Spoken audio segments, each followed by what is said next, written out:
Hello, I'm Vithuja, and I'm from the Toronto Zoo in Toronto, Canada. You're from Canada? That's fantastic. Hello, I'm Brittany. I'm from Discovery World in Milwaukee, Wisconsin in the United States. In this video, you will learn about the Great Lakes of North America, shared between Canada and the USA. Our North American Great Lakes. There are 5 of them. Lake Huron, which contains Manitoulin Island, the largest island in any freshwater lake. Lake Ontario, which provides drinking water for 2.6 million residents of Toronto. Lake Michigan, which provides drinking water for millions of people in Milwaukee, Chicago, and other places. And Lake Michigan is also the only Great Lake located entirely within the United States. That's right. The United States and Canada share the other Great Lakes. Lake Erie produces more fish each year for human consumption than the other 4 Great Lakes combined. And last but not least, Lake Superior. It is the largest, coldest, and deepest of all of the Great Lakes. It is also the largest freshwater lake by surface area in the world. Together, the 5 Great Lakes, along with the St. Lawrence Seaway, make up the Great Lakes system, and all of that is surrounded by the Great Lakes watershed. Today, 10% of Americans and 25% of Canadians live on or very near the Great Lakes. Welcome to the neighborhood.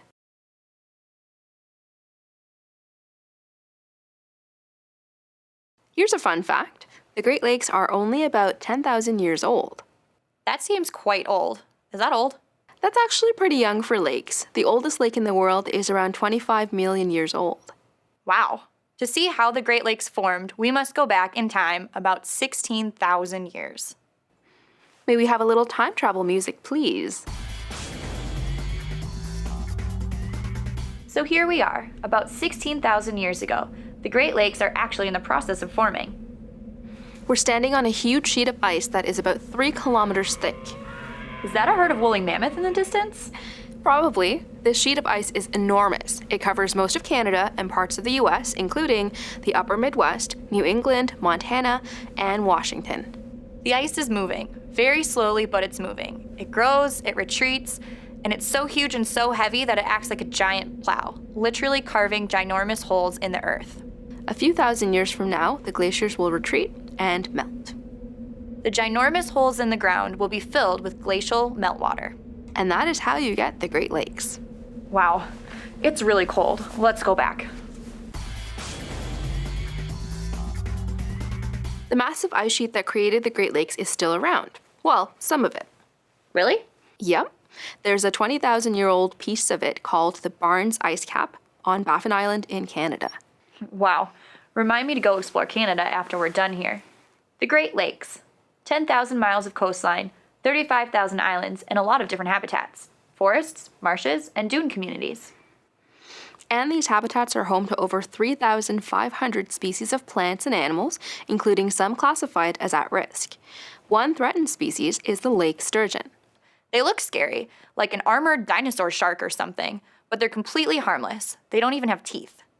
They eat aquatic worms and other invertebrates off the bottom of the lakes, and lake sturgeon once made up about 90% of the Great Lakes biomass. There used to be a whole lot more sturgeon, is what we're saying. Over the past few decades, 150 alien species have invaded the Great Lakes. This puts a lot of pressure on native species in the region. The Great Lakes are located within 2 countries, Canada and the United States. More specifically, the Great Lakes are located within 2 Canadian provinces and 8 states, and 40% of our boundary with the United States is actually made up of water. And more than 40 million Canadians and Americans live within the Great Lakes watershed. Howdy, neighbors.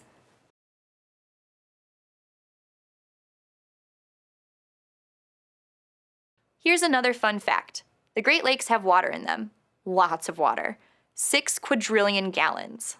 22.7 quadrillion liters. Of fresh water. Is that a lot? Yes, that's a lot of water. We have 20% of the Earth's surface freshwater right in our own neighborhood. The Great Lakes are huge. They're so big that it takes a drop of water 400 years to travel from Lake Superior to the mouth of the St. Lawrence River. The Great Lakes are so big, they influence weather. As you know, winters around here are often brutally cold with lots of lake effect snow. Winds come out of the north and west, picking up moisture from the Great Lakes. That moisture gets dumped out as snow, lots of snow. Buffalo can easily get 2 meters of snow from the warm open water of Lake Erie before freezing occurs. Spring brings heavy rains with thunderstorms and sometimes tornadoes.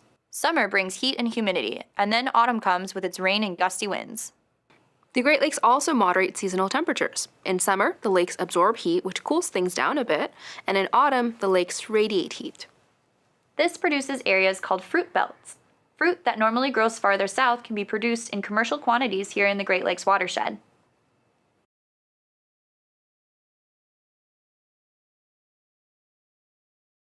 Water is life.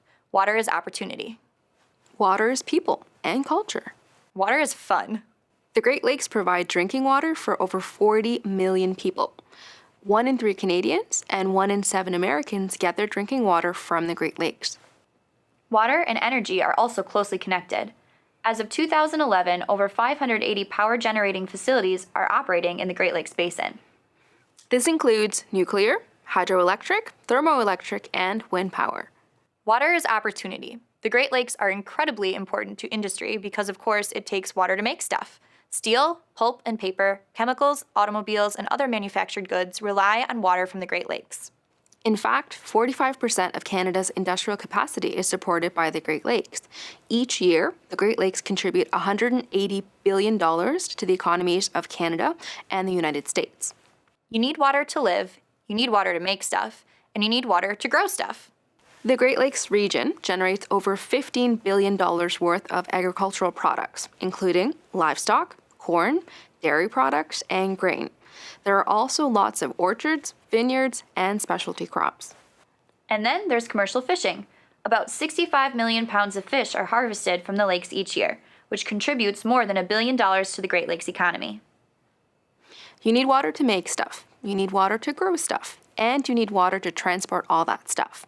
Highway H2O is a waterway that runs 3,700 kilometers between Canada and the United States. It's made up of the Great Lakes, the St. Lawrence River, and the St. Lawrence Seaway. Water is culture. Native peoples, the original inhabitants of North America and the Great Lakes watershed, lived along the Great Lakes for thousands of years before the arrival of European settlers. And of course, water is fun. Fishing, swimming, hanging out with friends at the beach, scuba diving, boating, parasailing, and paddleboarding are just a few of the fun things people do in and on water. And people even go surfing in the Great Lakes. And when water freezes, we get to do fun things like tobogganing, ice hockey, and curling. You'll be using the Great Lakes Teaching and Learning Resource, which features the FARA cycle. FARA stands for Focus, Explore, Reflect, and Apply. It's a fantastic learning tool. Thank you for joining us for the Great Lakes Network podcast. This was fun. I learned new things and made a cool new Canadian friend. Aw, thank you. I had fun too.